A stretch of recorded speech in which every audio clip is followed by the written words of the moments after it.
Hello everyone, welcome to another lesson. And in this video we're going to start number systems. And so let's get started. What are we going to do? What do we mean by number systems? Well, number systems are ways of representing numbers. Some are good for humans. For example, a decimal number is what we're used to dealing with. It's called base 10. We use 10 digits, 0 through 9. We're going to be dealing with binary, which is usually how computers like to communicate. And then we're going to do octal and hexadecimal as sort of an extension or other ways that we can represent numbers. And so let's get into what all this means. Number systems. Well, the topics are just that. Number systems is the name of the first topic. Then we're going to be converting. We're going to be saying, okay, how do we change to a decimal number from, say, a binary number? Or how do we change from a hexadecimal number to a binary number or to a decimal number? Basically, all these names that you see here, decimal, hexadecimal, octal, and binary, we are going to see that, for example, the number 13 in decimal is the number D in hexadecimal. Yes, D is a number. Octal is 015, and binary is 00001101, or just 1101, depending on who you are, how you want to represent it. Yes, these are all the same number represented different ways. And so if you have some experience with this, that's not news to you, but if this is new to you, that's okay. I'll help you get through it. So we're going to be converting the systems, we're going to be adding things together, subtracting things, and then we're going to see how it relates to computers. So normally I would have a discussion here, if this is a live class, and say, you know, what is a number system? So you might want to pause the video and have a little think and say, what would I say for this? You know, if you were me, or if you're just sitting there right now, what do you think a number system is? You might have any number of examples, but really what a number system is something that's the ways that numbers work. And it's going to come down to the base. I'm going to say it's related to the base. And that might be like, what the heck are you talking about? Well, for example, decimal, our regular counting numbers, are called base 10. Binary, we're going to see soon, is base 2. Octal, like octopus, is base 8. And hexadecimal, maybe you can guess what it would be. What do you think? Hex means 6, so maybe it means 6. Well, actually, it's 6 and 10. So hex meaning 6, decimal meaning 10. Together, that gives 16. And really what this means is that when I say it's related to the base, I mean it's this base. And those are going to be literally bases. For example, 10 to the power of 0, 10 to the power of 1, and 10 to the power of 2 are going to come out. For binary, 10 to the power of 0, 2 to the power, 2 to the power of 0, 2 to the power of 1, 2 to the power of 2, things like that are going to start coming out of this. But let me not get ahead of myself. I just wanted to set up the basic concept. So a number system is a way of representing numbers. But let's get into specifics. So in this unit, we're going to investigate number systems. Okay, that's pretty obvious. I've already started that. We're most familiar with the decimal number system, which we call base 10, as it's the number system that we use in our daily lives. And I'll get into the specifics in a second. So the base 10 number system has been used for over 1,000 years, not well suited to modern computers. Well, the base 10 system is based off of the numbers 0 to 9, by the way. And computers generally don't like to deal with any numbers above 1. So at the base of a computer's function, it actually deals with just the digits 0 and 1. So we're going to get into that.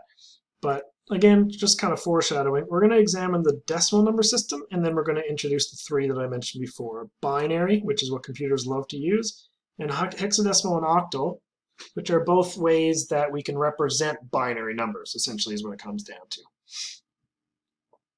So the decimal number system, I've said already that this is a base 10 system.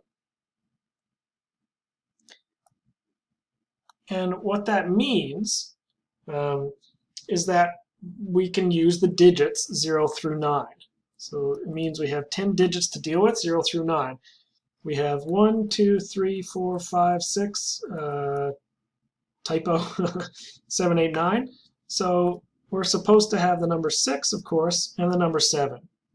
So written another way, we have the numbers 0, 1, 2, 3, 4, 5, 6, 7, 8, and 9. Notice there's no 10. And that's important. Some students think, okay, base 10, it must go to 10. It doesn't go to 10. It goes to 9. But we can do tons with this. I mean, we can use these numbers to represent many, many numbers. You've done it your whole life, right? You've done it your entire life working with this number system. So if we want to write numbers larger than 9, instead of inventing new symbols, we just use the same symbols again and again in appropriate places. So 745 represents, and this is going back to your very basic understanding of math, it means we have 7 hundreds, we have 4 tens, we have 5 ones. All right, we're going to get into this in a second. We're going to say, okay, 7 here, which is actually called the face value, has the place value of hundreds. 4 has the face value of 4, but the place value of tens. And 5 has the face value of 5, but the place value of ones. Okay, let me clean this up so it's a little nicer. Okay, each digit has its own thing going on. Just to give you a little more foreshadowing, ones. What does it mean to have a 1? Well, it's the number 1 literally, but if we're going to be talking about base 10, it's going to be 10 to the power of 0. This will become more clear as we do more examples. Tens is, of course, tens, but that can also be represented as 10 to the power of 1. And hundreds are, of course, how many hundreds we have, which can really be represented as 10 to the power of 2. So remember this idea of base 10, literally means the place values are based on tens. All right? One more thing I'd like to mention. When we count in decimal, so for example, 0, 1, 2, 3, 4, 5, 6, 7, 8, 9, it's mentioned here that instead of starting over with new digits and inventing new digits to get to the next number, what we do is we use the same symbols again. So we start back at 0 and we put a new place value over next to it to say that, well, we got to 10, so we have a 10, and now we're just starting with no ones. So a 1, 10, and a 1 is now the number 10. Now, of course, this might seem obvious to you because you've been dealing with it for so long, but we can continue this idea. So 1, 1, 1, 2, 1, 3. Eventually, we're going to get to the number 19, and we have to play this game again, where we increment. So we say, well, we've run out of digits in the ones column. What do we do next? Well, we can say, put a 2 here, and we've got through 10 twice. So we have 2 20s, or sorry, 2 10s. So just let me scooch that in. We'll use this idea again later. But for now, it might be like, okay, why are you telling me this? Well, I'm telling you it for a reason. Everything will start to connect the further we go down this rabbit hole. So there's something called expanded form, which is kind of a way of exploding a number outwards to show that it does indeed get converted to a decimal number. And it's going to look like this. We're going to have something in brackets plus something else in brackets plus something else in brackets. And we're just going to keep playing that game for as many numbers as we have. What we're going to see is we're going to have a face value multiplied by a place value over and over. Now it looks a bit ridiculous right now, but just bear with me. It's going to be a face value here for all of these times a place value. And I think you'll get the most benefit out of this. Once we finish the lesson, you can go back and watch this part of the video again, and it might make more sense. But just in the meantime, bear with me. I know where we're going. I'm going to carry you there. It's going to be all right.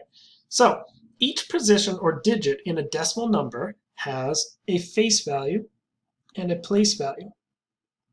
The face value is the digit itself, and the place value is a power of 10 in base 10. So if it's base 10, the power of 10 is, of course, you're going to have a power of 10. If it was base 2, you'd have a power of 2. If it was base 8, you'd have a power of 8. The digit itself, okay, is self-explanatory. In fact, each position or digit in any number is going to have a face or a place value. But again, let me just try and show you what I'm trying to say. Any number, for example, 5,873, can be represented as the sum of the face values times its corresponding place value. That's called expanded form. So just follow me here. Our number here on the left, we have 3 ones. That's what we see here. Let me just show you what the face values are, actually. Face values are 5, 8, 7, and 3. Our place values are going to be 1,000, 100, 10, and 1. And let me just show you this. This is going to say we have actually 3 ones. How do I know it's 1? Well, 10 to the power of 0 is the number 1. Now we have 7 tens. How do I know it's 10? Because 10 to the power of 1 is 10. We have 8 hundreds. Again, 10 to the power of 2 is 100. And this means we have 5 what? Well, it's probably obvious that it's thousands, but the reason it's thousands is because of this place value concept. Every time we move up a digit, we multiply by 10 to get the new face value, place value. It's going to be important when it comes to doing the same thing for binary, octal, and hex, which we will do. But for now, this is called expanded form. I will just quickly show you that if we were to multiply all these out, we would get back the original number. So I'm going to open up the calculator, and I'll show you this. I'll speed up the video a little bit, but I'll show you what I'm getting at here.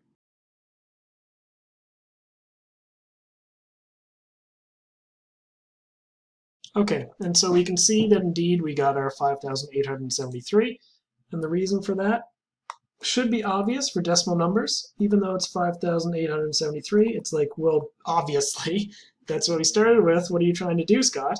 Well, it will become clear, but that's because we have 5,000 plus 800 plus 70 plus 3. That's actually what's going on in the background.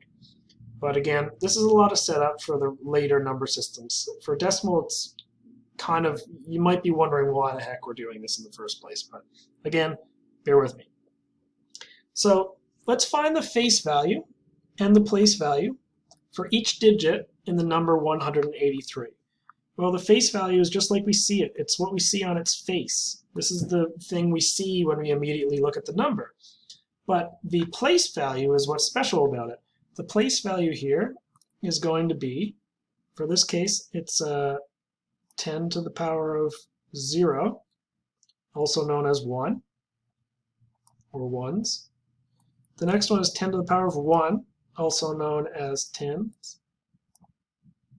And the next one, place value, is going to be 10 to the power of 2, which is really 100, also known as hundreds. Okay, same idea. And you could actually take this 1 times 10 to the power of 2 plus 8 times 10 to the power of 1 plus 3 times 10 to the power of 0 and add them all up. And that is the same thing we did on the previous page, but I'm not going to do it out here. We'll do it on the next page. Expanded form, another way to represent this is to write out the decimal number and then write its place value underneath each digit. So kind of what I did above, except without the table. So you take bit by bit 1 times its place value plus 8 times its place value, 3 times its place value. So if I write it out, this is what you get. Let me show you one way that I like to approach this, especially for big numbers. I know that each digit is going to be expanded or kind of exploded outward into this multiplication process. I know that it's some place value times a face value. I know that I have base 10, so I'm going to start with multiplying by tens.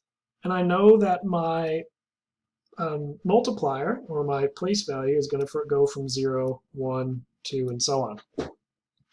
My face values are going to be 1, 8, and 3.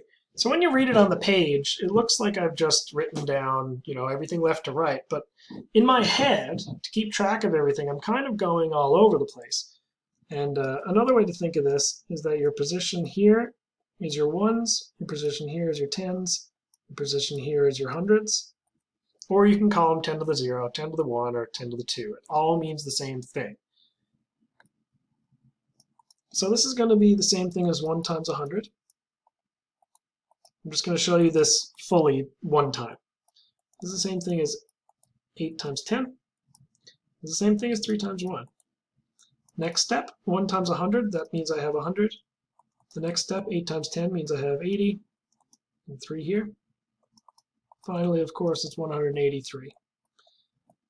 Again, you might be wondering, oh my good Lord, why are you doing this? This is, of course, correct. This is decimal. We've been doing this since we were kids, or at least a version of it. If you're thinking that, the reason I'm showing you expanded form is to start with a number system you're familiar with, so that when we move on to a number system you're not familiar with, you can use the same rules and it will give you the answer you're looking for. But for now, I'm just asking you to be patient. If you're one of those students who's wondering why I'm doing this. All right, so write the decimal number in expanded form. Everything's done the same way, so I'm going to write out my answers here. I'll speed up the video. You should pause the video here and see if you can get these answers yourself, okay? So just bear with me. I'll just plop the answers down here. And here we go. This is the answers that I got. I'll just quickly go through them so you can see that I'm not lying to you. I did do the correct process. Face values multiplied by, I should get all these, I guess, multiplied by your place values. Face is what you see, place is what's happening kind of under the hood. And then you could rewrite in the end that this is equal to 591, but there's no reason for that because we know that it is. It's decimal. Same thing here. You could have written it like this. It would be equally correct. You choose the way that works best for you, okay? Same thing for 2, 3, and 4.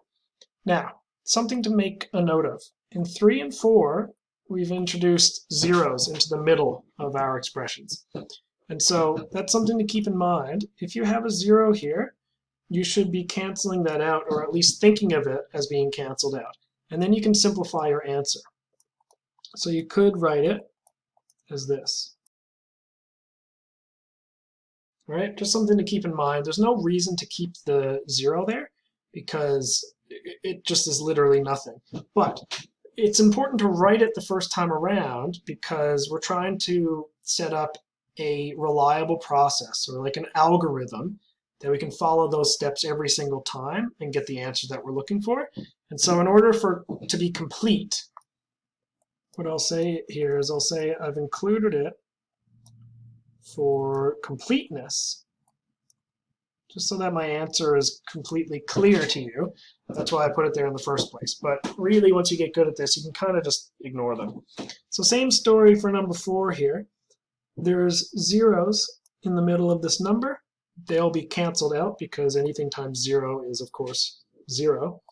And I'm left with this. So 2 times 10 to the 5, or 200,000s, plus 5 times 10 to the 1, which is 5 tens, and then 1 times 10 to the 0, which is actually 1 ones, or a 1. So I have 200,000, 50, and 1, which is exactly what I'm looking for.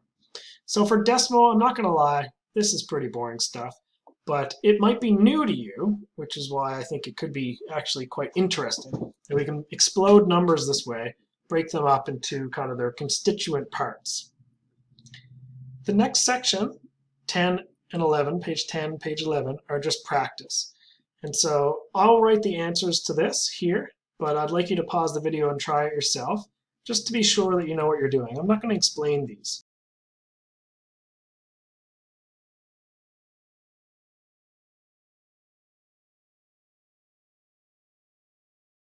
Okay, so that's my answers. I just found a slightly different way to write the third one here because I wanted to show that some students like to count backwards from the powers to figure out what the powers need to be. And these little dots over here, sometimes I think in my head, okay, I'm like 0, 1, 2, 3, 4, 5. Those are my exponents. 0, 1, 2, 3, 4, 5 as my exponents. So just different ways to remind yourself which exponents are which ones to use, and where to use them. So next we're going to move on to another number system, which is the binary number system. Binary is what computers love. So, it's the computer's favorite number system. Binary number system is base 2. It only uses 2 symbols. It's the symbols 0 and 1. So instead of going 0, 1, 2, 3, and so on like we're used to, well, too bad. They don't exist in binary. All we have is 0 and 1. So immediately you might be like, well, how are we supposed to count? And it goes back to that argument that I said before about decimal. Let's count in binary. 0, 1. Oh, we ran out of digits. So instead of making up new digits, or for example, jumping in and trying to use the digit 2, we had to restart at 0, and we just say, okay, we've got a 2. And we just use another place value, okay? You jump up, and that's how many 2's we have. And then you say, okay, add a 1, so now we have 1, 1. Hey, wait a second, we can't go any further. Well, we must have to restart 0, and then what are we going to do? We're going to increment it and put a 2 there. Well, we can't use a 2. What the heck are we going to do? I guess we'll just have to use more places. And so the number 0 in decimal is the number 0 in binary. The number 1 in decimal is the number 1 in binary. But 2 is this, 3 is this, and 4 is actually this. I'm going to give you another way to think about this soon, but for now, just bear with me. So this is a very useful system. Computers love it because, for example, they're based off tiny little switches. Computers at their most fundamental level, not talking quantum computers or anything, just basic computers, essentially deal with switches. And the switch can be either on or off, right? You can either have on or off, or if you're dealing with magnetic punch cards, you either have a hole in the card or you don't, or a spot on a magnetic hard disk can either be magnetized or not magnetized. So for example, you have a hard drive with a spinning magnetic disk, and you either have a magnetic spot, which represents a point in your memory, or you don't. And then same thing here. The light bulb is either on or off. 0 for off, 1 for on. Or you have a circuit. If the circuit is able to, if the circuit's broken, no power going through, then we have 0. And if we have a closed circuit, then we call it on. There are many, many, many ways to think about binary. But these are just cases where we have kind of either yes or no. And binary is really good for dealing with yes or no situations. So let's talk about bits and bytes, just as a situation where I'd like to define it. Binary systems used internally for all modern computers. It's all based on 0s and 1s. A single binary digit is a bit. A group of 8 bits is a byte. So bits and bytes, quite literally. A bit is like a little tiny nibble. Actually, a nibble is a different thing in computer terms. Silly computer scientists, clearly. So, you have a 0 or a 1. This is 1 bit. But if you group them in a group of 8, 1, 2, 3, 4, 5, 6, 7, 8, and all of those can hold 0s or 1s. For example, maybe I'll say 0, 1, 0, 0, 1, 1, 0, 1, combination of 0s and 1s. This is 1 byte because it's 8 bits. So we have 8 digits in binary is equal to a single group of 8 digits called a byte. And again, if you want a little more background, a computer bit is something that's either on or off, 0 or 1. A computer byte is a combination of 0s and 1s. So let me jump to a website here to give you a little more intuition as to what the heck I'm talking about with binary. Okay, so we see here a chart. We'll see we've got 0, 0, 0, 0, 0, 0, 0, 0. This is actually a byte. And if you want to check out this website, just follow the link in the PDF. But this can represent many digits. In fact, we can represent everything from the decimal number 0 to the decimal number 255 with this. But let's start small. Binary, what it is, the digits, they all have place values. This one has a place value of 1. But you'll see that as we go, it doubles. This has a place value of 2, place value of 4, place value of 8, place value of 16, and so on. So if I just turn this digit on and off, we have a 1. I can't go any higher in this single place. So what we say is, oh, well, I have a 2. So we have a 2. We have no 1s. That makes the number 2. All right. Interesting. If we wanted to add 1 to this and make it 3, we would say, well, we have a 2 already. Let's turn the digit 1 on, giving 1, 1. So 2 plus 1 is 3. If you wanted to make the number 4, what are you going to do? You can pause the video and think, what would the number be? Well, if you've taken time to think about it, the number 4 in binary, you have no 1s, you have no 2s, so you have a 4. So the number 4 in binary is 1, 0, 0. Okay? 1, 0, 0. And you can make all sorts of combinations. So in our notes here, we have 0, 0, 1, 1, 0, 1, 0, 1. 0, 0, 1, 1, 0, 1, 0, 1. Turns out that this number is 53. And we're going to get into this a lot more soon. But one way to know that it's 53 or to check it is to look at your place values. You have a 1, you have a 4, you have a 16, and you have a 32. If you add 32, 16, 4, and 1 together, you get 53. So binary is actually really nice and useful. It's an easy way to pick up. It's an easy number system to pick up if you spend time to think about it, because we just add our place values together and we get our answer. That's the beauty of having face value of 1. It never goes to 2, so you don't need too much work. The other bonus is that there is only one way to make the number 53 with 0s and 1s. For example, if I fill them all up, this is the number 255. This is the only combination of 0s and 1s that will give you 255. So computers love it because there is no black, there's all black and white. To be more specific, the number, okay, I just said the number 255 in binary is 11111111. That's in binary. I put a little 2 there to remember binary. The number 255 in decimal, that could be represented a bunch of different ways. You could say that's the number 254 plus 1. 254 and 1 would make it. 253 and 2 could make that number. And any combination in between. You could add 125 to 130, right? They would all give the number 255. That's a problem for computers. Computers want strict instructions. So instead of dealing with decimal, they deal with binary. There's only one unique combination in order to make that number. So lots to think about. I'd like you to rewind the video and watch it again if you're finding yourself a bit lost. Or, at the end of the video, take a break and come back in a day and see what you feel about that. Okay, I'm not sure what brought up there. But let's move on to the next section, which is the last section we're going to be working on. Expanded form. Hey, expanded form. I've seen that before for decimal. Hopefully you've seen it too if you were conscious watching the video. Turns out expanded form always converts numbers to decimal. That's what expanded form does. That's its job. It takes our face value, multiplies by place value, face times place, and gives us a decimal number. So it says, like decimal, binary can be expressed in expanded form, except instead of the place value being a power of 10, it will be a power of 2. That's extremely important. But that's the only difference. So let's see what that looks like in this example. Exercise. Express the binary number 101101 in expanded form. So I've written this down here. It says we have 1 to the power of 5s, no to the power of 4s, we have 1 to the power of 3s, 1 to the power of 2, 0 to the power of 1s, and 1 to the power of 0s. So let me just write it out just like we did with decimal.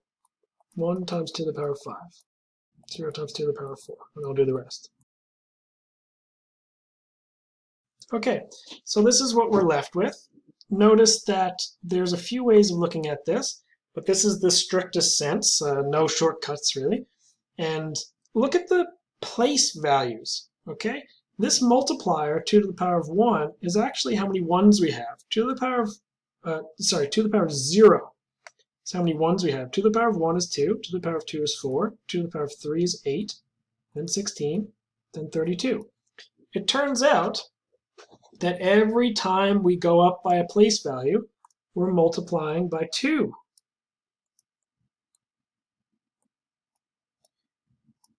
And if you go back to earlier in the video, I did the exact same thing with decimal. Remember we had 1 and 10 and 100 and then 1,000? It's the same thing, times 10 times 10 times 10 each time. So lots of food for thought here. There's a relationship between the number systems under the hood. But let's calculate this out. Let's see what we get. In this case, this is 1 times 2 to the power of 5, also known as how many 32s we have. So we have a 32. We have no 16s. We have an 8. We have a 4. We have no 2s. And we have a 1. So if you add 32 and 8 and 4 and 1, what you get is 45. And that is a decimal number. It turns out that the number 101101 in binary actually equates to the decimal number 45. So let me check it in the other program. Let's see what it was. 1111101101. Okay.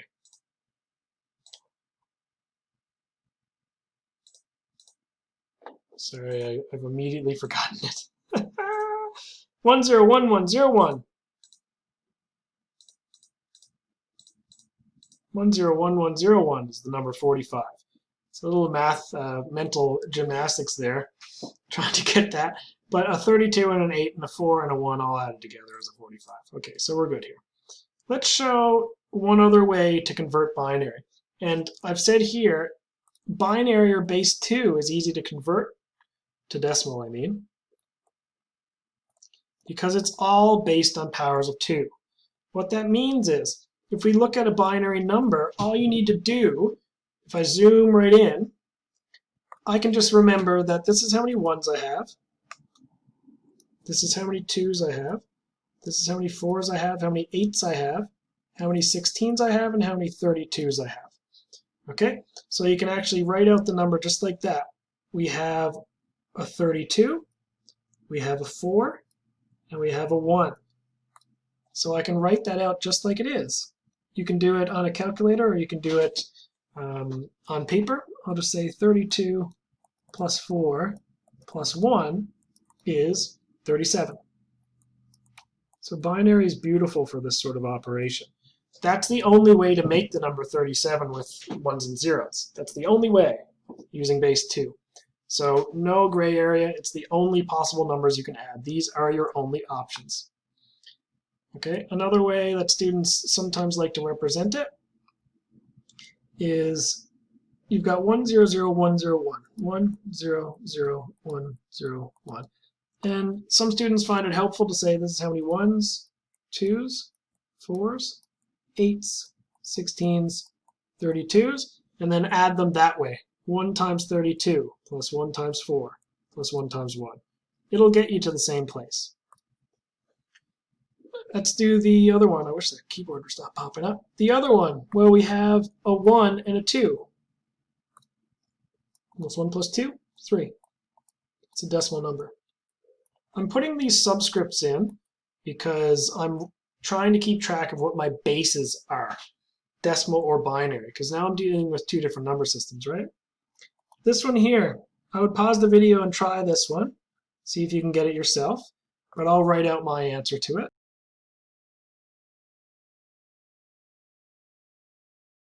And then finally, my last one. I added some space there so that I could actually fit it on the page. But, you know, if you have tiny handwriting, go ahead. And now I'm just going to add up all the numbers that I have, so all my 1s. And there we have it. So that is expanded form. If you do the expanded form method that I showed you on the previous page, you will get those answers. This is just a shorthand method for doing it based on what binary actually means. And depending on who you are and how you like to deal with this stuff, you'll choose one method or the other as kind of your favorite. By the way, you might have wondered, you know, if you're into video games or something like that, all of your bits, for example, Nintendo, the NES was an 8-bit system. The SNES was a crazy 16-bit system. Nintendo didn't have a 32-bit system as far as I know, but they jumped over to a 64-bit system. There is no surprise that you're dealing with these numbers, okay? 8, 16, 64, they're all based on binary bases, base 2. That's why we have that. Or you have memory. For example, you have 512 megabytes or gigabyte video cards or memory storage, RAM, right? 512, you'll see 512 often. You'll see 1024. These are all storage sizes. You can go all the way up to, if you have 1,000 gigabytes, you've got 1 terabyte, for example, and so on. But they're always based on the powers of 2. So that's not a coincidence. That's by design. It started with the fact that the computer can hold a certain number of bits and bytes. It's all based on powers of 2, and so we use those to represent our amount of memory storage. So that's something that you'll probably encounter in a future course. Not so much in this course, we just graze the surface, but that's something that you'll see later. Subscript notation is something I alluded to before. If it's a decimal, we have subscript 10, octal subscript 8, hexadecimal subscript 16, and finally binary subscript 2. And it just tells us how many numbers we're dealing with. If it doesn't have a subscript, she's a decimal. Almost always it'll be a decimal. The next section is for you to try. It's practice. It just has you write the number in expanded form and find the decimal equivalent. You can check all those answers on D2L. And then the next thing we're going to cover in a future video is the octal number system. So that's it for today's lesson. I hope you have a great day, and I hope I made some sense. If you have any questions, make a note of the slide number and the question, and I'll cover it in a future class. Have a wonderful day.